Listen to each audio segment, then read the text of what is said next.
आणि आता मराठी इंडस्ट्रीतल्या मेकर्सने कृपया त्या एका झोनमधून बाहेर या तुम्ही आणि ते सगळंच एक गाव मसिहा हे सोडा आणि याच्यामधून बाहेर पडा आणि तुम्ही बघा की किती छान कल्पना आहेत। मित्रांनो, येत्या 21 मार्चला गाव बोलावतो हा चित्रपट येणार आहे। त्याचा ट्रेलर रिलीज होऊन 6 दिवस झालेले आहेत। भूषण प्रधान या चित्रपटात मुख्य भूमिकेत असणार आहे। गाव तर बोलवते खरं, पण प्रेक्षकांना थिएटरमध्ये बोलवण्यात हा चित्रपट सक्सेसफुल होतो का ते बघणं खूप महत्त्वाचं आहे।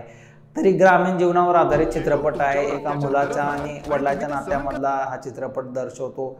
आपल्या वडिलाचं स्वप्न साकार करण्यासाठी मुलगा म्हणजे भूषण प्रधान हे मला गावाला दाखवून द्यायचे, तेव्हा माझी पहिली आणि शेवटची इच्छा म्हणून तू गावासाठी काहीतरी। हा एका गावात राहतो आणि गाव म्हणलं तर तुम्हाला माहितीच आहे 12 भानगडीचा असतात, 12 प्रकारचे लोक असतात। त्या लोकांना एकत्र आणायचं, त्यांच्याकडून कामे करून घ्यायची, सगळ्यांना समजावायचं।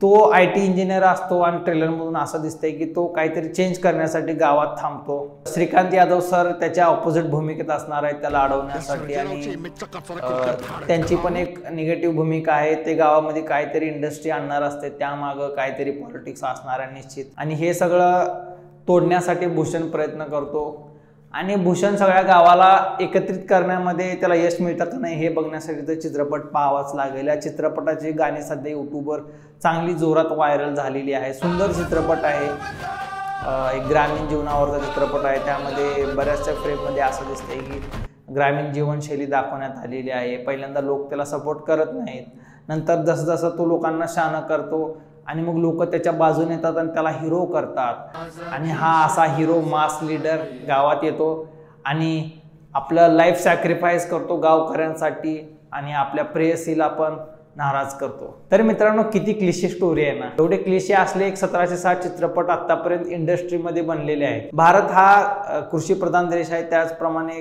गांधीजी सांगितले होते खेड्याकडे चला। खेड्याकडे जातोय आपण, ठीक आहे, पण आता खेड्यामध्ये असे लोक राहिले नाहीत की जसे की या चित्रपटामध्ये दाखवलं जाते की जसं या चित्रपटांमध्ये ग्रामीण जीवनातील लोकांना दाखवलं जाते तसे लोक आज कुठंच भेटणार नाहीत आणि बरेच लोक हे स्थलांतर करून शहरात आलेले आहेत आणि बोलासा येणार का नाव तव किती दिवस झालं चला ना तवा, आता अशी भाषा बोली जात नाही बऱ्यापैकी गावांमध्ये। जी नवीन जनरेशन आहे ती तर बोलतच नाही।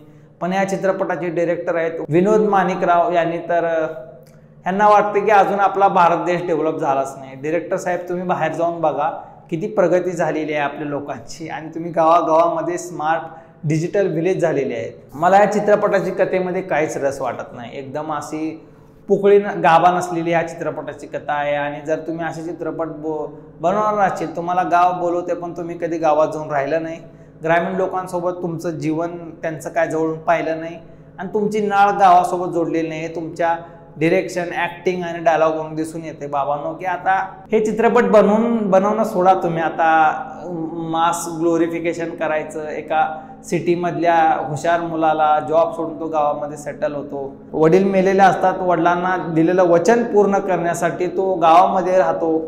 आजकालच्या जगामध्ये हे काही घडत नाही आणि स्टोरी खूप आउटडेटेड आहे।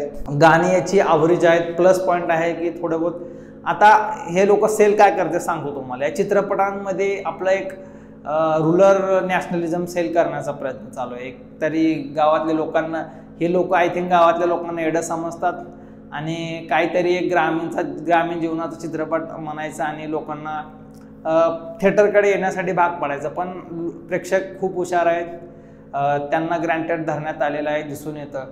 तुम्ही नुकताच आलेला सलाना ते चित्रपटाचं उदाहरण घ्या। त्या चित्रपटांमध्ये उत्तम ग्रामीण जीवन दाखवलेलं आहे। मी पण ग्रामीण भागातून आले असल्यामुळे मी तो अनुभवला आहे की गावामध्ये जीवन कसं असतं।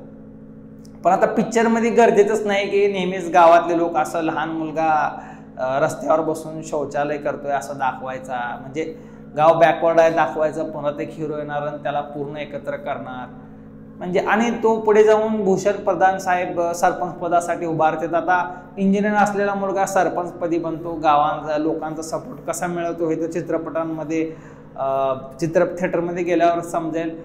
जर थिएटरला स्क्रीन मिळाल्या चांगलं सध्या ह्याचं प्रमोशन तर जास्त काही दिसत नाही। मी या चित्रपटाचा ओव्हरऑल रिव्ह्यू तर करेलच नंतर, पण आता मराठी ऑडियन्स खूप हुशार आहे आणि निर्मात्यांनी मेकर्सनी लक्षात घ्यायला पाहिजे की आता काय ट्रेंड चालू आहे त्याच्या अवतीभोवती सिनेमा बनवायला पाहिजे। आणि आता मराठी इंडस्ट्रीतल्या मेकर्सनी कृपया त्या एका झोनमधून बाहेर या तुम्ही आणि ते सगळंच एक गाव मसिहा हे सोडा आणि ह्याच्यामधून बाहेर पडा आणि तुम्ही बघा की किती छान कल्पना आहेत, नवीन नवीन गोष्टी अडॉप्ट करा आणि एक्सपेरिमेंट करत राहा, तरच आपली मराठी इंडस्ट्री पुढे जाईल। एवढंच आजच्या व्हिडिओमध्ये। तुम्हाला व्हिडिओ आवडला असेल तर लाईक करा, नवीन असाल तर चॅनलला सबस्क्राईब करा। लवकरच भेटूयात पुढच्या व्हिडिओमध्ये। थँक्यू, धन्यवाद।